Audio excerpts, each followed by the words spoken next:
हाँ जी, प्यारे मित्रों, नमस्कार, जय हिंद। स्वागत है आप सभी का उड़ान मास्टर एकेडमी में।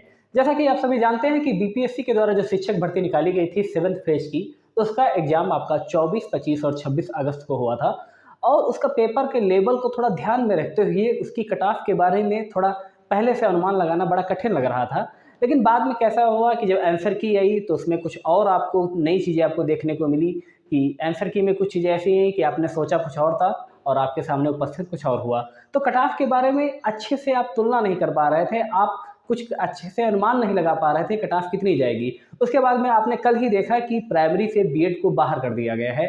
उसके बाद में तो लाज़मी था कि कट ऑफ तो कम जाना स्वाभाविक था। और पेपर के लेवल को ध्यान में रखते हुए बीपीएससी चेयरमैन ने पहले ही बोल दिया था, अगर जो ज़रूरत पड़ेगी तो हम 75% सीटें हर हाल में भरेंगे और उसके लिए हमें चाहे क्वालिफाइंग मार्क्स से भी कम हमें कट ऑफ रखनी क्यों ना पड़ जाए। जैसा कि आप सभी जानते हैं कि आपका जो 40% था वो अनरिजर्व के लिए था। अनरिजर्व का मतलब ये है कि जैसे मान लिया 120 नंबर का आपका पेपर था, जो कि आपका क्वालिफाइंग था। और आप सभी जानते हैं लैंग्वेज में तो बस आपको नंबर लाने थे 33%, बस उससे कोई मतलब नहीं था। ठीक है, 30 नंबर लाने थे, इससे आराम से हो जाता। लेकिन इसमें आपको जो था वो कम से कम आपको 40% नंबर लाने थे जो अनरिजर्व थे। ठीक है, अब इसका मतलब ये था कि 120 का जब आप 40% निकालेंगे तो आपका आता है 48 नंबर। यानी कि बीपीएससी चेयरमैन का स्पष्ट रूप से ये कहना था कि अगर ज़रूरत पड़ेगी तो हम 48 से भी कम कट ऑफ लाएंगे। लेकिन चूंकि बीएड बाहर हो चुका है तो उसके बाद में क्या कट ऑफ हो सकती है, इसके बारे में हम इस वीडियो में चर्चा करेंगे। मेल फीमेल सबके बारे में चर्चा करेंगे, क्योंकि आप इस बात को भी स्वीकार करते हैं कि मेल का जो एग्ज़ाम का लेवल था वो काफ़ी ज़्यादा हाई था। उसके तुलना में जो फीमेल का जो एग्ज़ाम था वो थोड़ा सरल था, है ना, थोड़ा सरल था। लेकिन हाँ, उसे आप बहुत सरल नहीं कह सकते, थोड़ा सरल था। तो कट ऑफ में भी आपका जो गैप है वो लाजमी है।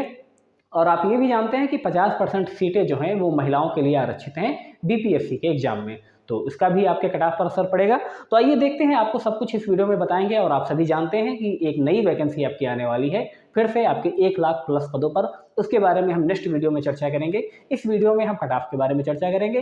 कई सारे सर्वे के बाद में ये कट ऑफ का वीडियो आपके सामने उपस्थित है। और आप थोड़ा देख लीजिएगा कि आखिर आपके अगर इतने नंबर बन पा रहे हैं तो ज़रूर ज़रूर आप आराम से क्वालिफाई हो जाएंगे और आप आराम से एक शिक्षक बन जाएंगे। तो ज़रा देखिएगा, अभी तो ये सिर्फ ये है, ट्रेलर है। और आपको कहते हैं ना कि पूरी पिक्चर आपको बस यही ज़्यादा से ज़्यादा आपको 25 सितंबर का वेट करना पड़ेगा, तब तक सारी चीज़ें आपके सामने क्लियर होकर आ जाएंगी। तो जिनके भी इतने नंबर बन पा रहे हैं वो आराम से अपना तैयारी स्टार्ट कर दें और अपने सारे डॉक्यूमेंट बिल्कुल तैयार कर लें। ठीक है, आइए पहले देख लेते हैं सबसे पहले कि आखिर कट ऑफ कितनी जाने वाली है। तो अगर जो आपके इतने नंबर बन पा रहे हैं तो सारे डॉक्यूमेंट सारी चीज़ें आप बिल्कुल तैयार कर लीजिए। यहाँ पर देख लीजिए अनरिजर्व सबसे ज़्यादा जो कट ऑफ जाने वाली है वो अनरिजर्व में जाने वाली है, क्योंकि जो अदर स्टेट के भी स्टूडेंट हैं वो सारे के सारे आपके अनरिजर्व में आएंगे। अदर स्टेट में चाहे यूपी के हों, चाहे एमपी के हों, चाहे राजस्थान के हों, भले ही आप अपने यहाँ एससी एसटी में क्यों ना आते हों, लेकिन अगर जो आप किसी दूसरी स्टेट में फॉर्म भरते हैं तो आप वहाँ पर जनरल में ही काउंट होते हैं। तो जितने भी बाहरी थे स्टूडेंट वहाँ पर बिहार में, तो वो सब आपके अनरिजर्व में ही क्वालिफाई होंगे, वहीं पर वो फाइट करेंगे, वो आपके आरक्षण में उनका कोई असर नहीं पड़ेगा।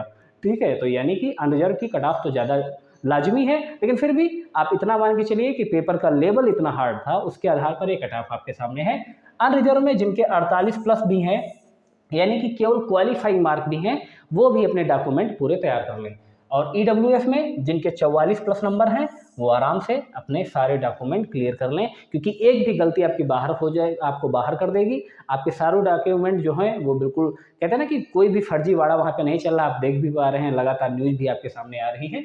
आप ये भी जानते हैं कि बिहार में जो होता है ओबीएससी को, जैसे हम ओबीसी को जो है वहाँ पर बीसी होता है और दो कैटेगरी में होता है, बीसी फर्स्ट और बीसी सेकंड। मैंने एक ही में लिख दिया है कि अगर जो आपके 45 प्लस हैं तो आप आराम से शिक्षक बन जाएंगे। ठीक है, एससी में जिनके भी नंबर 42 प्लस हैं वो भी पूरी दौड़ में हैं। इसके अलावा एसटी में भी जिनके 40 प्लस है वो आराम से पूरी दौड़ में हैं। और जो हैंडीकैप्ड हमारे साथी पीएच की कैटेगरी में है या जो एक्स की कैटेगरी में है ना, जो पूर्व की कैटेगरी में है, उनके अगर 30 नंबर भी प्लस हैं तो वो भी अपने डॉक्यूमेंट तैयार कर लेंगे। ठीक है, अब आते हैं फीमेल की बात करेंगे। तो फीमेल का पेपर तो आप सभी जानते हैं कि थोड़ा सा आपके जो पुरुष थे उनके पेपर से थोड़ा सा इजी था, तो उसका आपके कट ऑफ पर भी असर पड़ेगा। और 50% इनको वहाँ पर आरक्षण है, इसका भी आपके कट ऑफ पर असर पड़ेगा। तो इतना मान के चलिए, अगर जो यूआर में अगर जो आप आते हैं तो आपका 45 प्लस नंबर है, तब आप भी आप सिलेक्शन की दौड़ में हैं। और ईडब्ल्यूएस में 42 प्लस नंबर हैं, आप सिलेक्शन निश्चित रूप से मानिए। ओबीसी यानी कि बीसी जो है वो 42 प्लस है, वो अपना सिलेक्शन निश्चित माने। एससी वाले भी 40 प्लस हैं उनके नंबर तो आराम से वो सेलेक्ट हो जाएंगे। एसटी में 38 प्लस भी सेलेक्ट हो जाएंगे। और यहाँ पर भी जो पीएच की कैटेगरी में आते हैं, जो हैंडीकैप की कैटेगरी में आते हैं या एक्स की कैटेगरी में आते हैं, उनका भी अगर 30 प्लस नंबर है वो आराम से सिलेक्ट की दौड़ में हो जाएंगे। कहते हैं ना कि पूरी तैयारी आपने कर ली है। देखिए ना, पहली बार ये बीपीएससी ने एग्जाम कराया था, 5-5 ऑप्शन के साथ में था। ये तो शुक्र मानिए कि आपका वहाँ पर नेगेटिव मार्किंग नहीं था, है ना, वरना तो बताता ना कि आपको 40 प्लस लाने में भी बड़ा दिक्कत हो जाती है, क्योंकि पेपर का लेवल वाकई में बहुत ज़्यादा हार्ड था। उसी को ध्यान में रखते हुए ये कट ऑफ बनाई गई है। और आप अभी देखेंगे, अभी अगर आपको मेरी बात पे विश्वास नहीं हो रहा तो अभी जब कट ऑफ आ जाएगी, है ना, तब भी कोई दिक्कत नहीं होगी, आपको सामने सारी चीज़ें क्लियर हो जाएगी। और दूसरी चीज़ ये है कि बहुत सारे स्टूडेंट का ये हो रहा था कि पहले क्या, जिस प्रकार से 9 से 12 का पहले डीबी करा लिया गया, उसके बाद में रिजल्ट आएगा, तो क्या इसमें भी ऐसा होगा? तो इसमें भी ऐसा नहीं होगा। इसमें क्या होगा कि कम से कम वो 1 लाख प्लस बच्चों, जो 1 लाख सेलेक्ट बच्चे होंगे, 1 लाख प्लस जो सिलेक्ट बच्चे होंगे, उनका वो डॉक्यूमेंट वेरिफिकेशन कराएंगे। क्योंकि अगर देखा जाएगा तो लगभग 7 लाख बच्चों ने, है ना, यहाँ पर जो आंकड़े आपके सामने आ रहे हैं, लगभग 7 लाख बच्चों ने जो था वो पीआरटी का एग्जाम भरा था। ठीक है, तो पीआरटी का एग्जाम अगर जो देखेंगे क्या 7 लाख लोगों का डीबी कराना तो बड़ा मुश्किल बात हो जाएगी ना। तो इसलिए जो बीपीएससी ने वो फैसला लिया है कि वो केवल और केवल अपने वैकेंसी के आधार पर जितने उसके सिलेक्ट स्टूडेंट वहाँ पर उसकी कैटेगरी में आ रहे होंगे, उन्हीं का केवल डीबी कराया जाएगा। तो अपने डॉक्यूमेंट सही रखना। अगर कोई कोई कहीं पर जैसे मान लें किसी के नाम में कोई दिक्कत हो रही है, किसी के माता के नाम में दिक्कत हो रही है, किसी के पिता के नाम में थोड़ी बहुत मिस्टेक है, तो उसका आप एफिडेविट बनवा लेना, कोई दिक्कत नहीं होगी। और फिर भी अगर आप संशोधन करना चाहते हैं, जैसे कि मान लें किसी की मार्कशीट थोड़ा ब्लर है, किसी का आधार नंबर थोड़ा गलत हो गया है, तो बीपीएससी ने आपको एक मौका दिया है। आप अपना बीपीएससी की वेबसाइट पे जाना, होम पेज पे जाना, वहाँ पर अपना डैशबोर्ड ऑन कर लेना, वहाँ पर अपना सारा डॉक्यूमेंट वो आप क्लियर कर सकते हैं, अपना सही कर सकते हैं। वहाँ पर कोई दिक्कत नहीं होनी चाहिए और बार बार वो मौका आपको नहीं देगा। अभी आपको मौका मिला है तो उसको ज़रूर संशोधन कर लीजिएगा। कहीं बार भी आपको दिक्कत हो रही है तो ज़रूर वहाँ पे संशोधन कर लीजिए। जो आपके पास ओरिजिनल डॉक्यूमेंट हैं, सारे डॉक्यूमेंट लेकर जाइएगा। डॉक्यूमेंट का एक अलग से मैं वीडियो बना दूंगा, जैसे ही आपकी कट ऑफ आ जाएगी तो मैं अलग से डॉक्यूमेंट का वीडियो बना दूंगा, या हो सकेगा उससे पहले भी वीडियो मैं आपके सामने बना दूंगा कि कौन कौन से डॉक्यूमेंट आपको लेकर जाना है। क्योंकि एक जरा से भी गलती आपको हमेशा के लिए डिबार कर सकती है। ठीक है, तो फर्जीवाड़े के चक्कर में ना रहें, किसी के कहे सुनाई बातों में ना आए। अपना आराम से जो अपने डॉक्यूमेंट आपने फॉर्म में अपलोड किए थे, वही सारे डॉक्यूमेंट आप वहाँ पर डॉक्यूमेंट वेरिफिकेशन में लेकर जाइएगा। कोई दिक्कत नहीं होगी। अगर कोई समस्या है तो उसका एफिडेविट बनवा लीजिएगा।